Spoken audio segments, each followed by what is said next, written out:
On, we got the last of our recurring segments, man. Gig tales.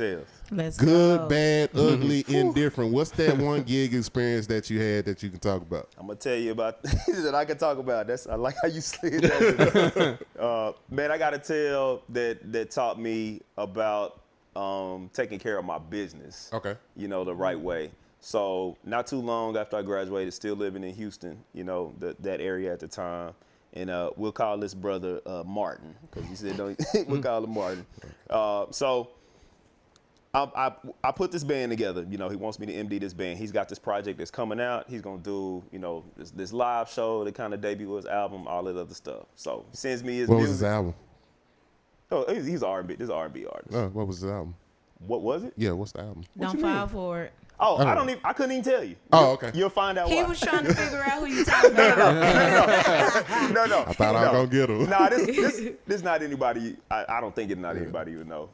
But if you do, you need to let me know off camera. But anyway, we'll call him Martin. So he sends me his stuff. He's got a bunch of demos. Some of the stuff is kind of developed. A lot of it it needs to be overhauled. So he's like, look, man, I want you to put a band together. I want to do a live show. It's going to be cool. We're going to do it at this venue in Houston, that was popping at the time. And it's, it'll be great. Over this next month, we're going to do a couple rehearsals and we're going to do it. All right, cool. So he has this building, got a little studio set up, little office or whatever, and that's where we're going to rehearse, and doing the stuff. And so, he's recording rehearsals. We got, reference, that we can go kind of week to week, ideas, whatever. Man, we had this dude music killing. I mean, and this was this is my first quote unquote big, opportunity to, kind of MD, something outside of church. You know what I'm saying? So, I'm going in and I'm just like, I'm going for it. I got a dope crew. The singers are good, all of that. We go in there. Cool. It's time to do the show. We show up at the venue. They open it up for us. We in there, we get ready to do sound check. We come in there, man, we set up everything, lights up, everything. Martin ain't showed up. I'm like, man, Wait, it's his show. It's his show. The show started in 2 hours at this point. We supposed to be wrapping up sound check, and he hadn't showed up. So I'm trying to be a good MD. I'm like, hey, we can run the songs without him. One of the singers, they were trying to get in contact with him, whatever. And I was like, hey, we can run the stuff. We'll be good. Hopefully he get here, make sure his mic good, and we just run. We good. We've been rehearsing a month now at this point. Y'all, it's time for the spot to open. This dude still ain't showed up. No. Still ain't showed up. And there's been promotion behind this because there are people there. So we there, and I start thinking, this dude has recorded everything, that we have. We recorded the show top to bottom. I hope he did not run off with all of this stuff. Oh, man.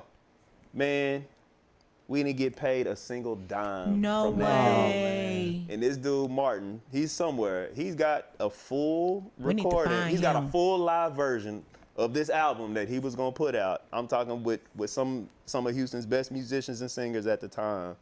And I never saw him again. Nobody ever saw him. Fast forward, Prof McQueen, Dr. McQueen now, one of our band directors, he's a full lawyer. He got a law degree and everything. So I'm talking with him just about options. And he was just like, man, based on what it is y'all trying to seek, and all that, you may spend more money on court fees than, what you may get and what he was going to pay you. He was like, I would do it for you, but I just ain't got the time to do it, that kind of thing. He was like, this kind of need to be a learning opportunity for you. You need to get a deposit along the way, make sure you got a contract in place, all that stuff. And so that started making me think about myself just as a businessman, and how I take care of my stuff. And I'm early 20s, so I'm learning it, I'm excited about the opportunity, but wait until the end, a month worth of rehearsals, and you got this big, and you ain't got paid anything along the way. Nah, I ain't never operated like that, never will. Don't care how anybody feel about it. You gonna give me some up front after a certain time. And when it's time for us to do the gig, I'm looking for the check before the gig starts. Because I'm here, my gear is here, we here, we on time.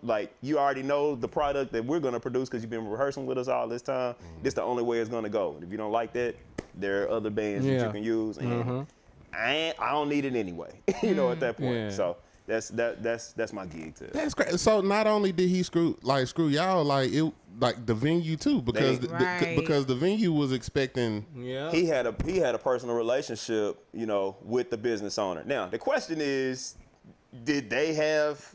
I mean, they couldn't even if he was in on it, like. The dude, to my knowledge, never put out, like, he just got this music. You know what I'm saying? Did he do anything with it? Unless he went overseas and I just didn't catch it. Yeah. So did the people that was there, was it like Bruh. It was a door? Like, was it costing the door? Yes. We in there confused, bro. Wow. Did y'all still perform? No, absolutely not. No. We broke it. The gig was supposed to start at 8:30. We took our stuff down at 9 o'clock and we left. And everybody was in there like, where's this dude? They looking at like, what's going on when they paid money? Nightmare. Yeah. And was they able to get their money back? I don't know. He said that. I know we got nothing. Yeah, that's bogus. We got nothing. Jeez. Yeah, that's a huge. Yeah, it was learning opportunity, but it sucked for sure. For and a long time. it's one of the things, man. Especially with our culture, we have that. That's one of the things that we have real bad with stuff on the business end. Especially at our early stages when we're just trying to just do things, certain things music wise, and we just want to be at that at that place. We do some major stuff that may reach to a major level or major tours. I want that name off camera, brother. Man, you need a chair. I want that name off camera. Yeah, right. Yeah, just so we'll know. So if it comes up, yeah, but yeah, man, it's always crazy dealing with stuff like that. Yeah. Yes. I ain't never heard of that. Because but that's probably the craziest one I've heard. Because you have this situation where you got these people like they done unasked themselves from their lavish surroundings, drove to this place, paid their money, and they just sitting there waiting on some music, and y'all left. So now they got to play house music.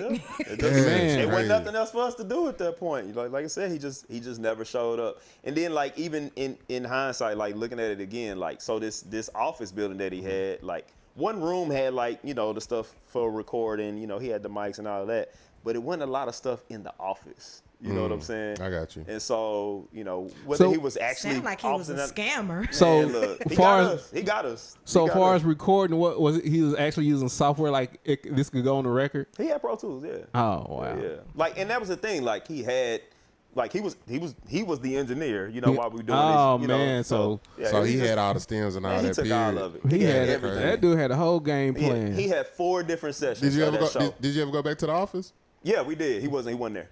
Of course. Yeah, he wasn't there. He was gone. His stuff wasn't there either? Nothing was there. That's crazy. That boy was long. He knew what he was doing. God. He paid 1 month rent and left. and he knew the caliber of people, that was working. You know what I'm saying? Mm-hmm. We all knew each other. Like I said, at the time, these were folks that everybody kind of knew in the city.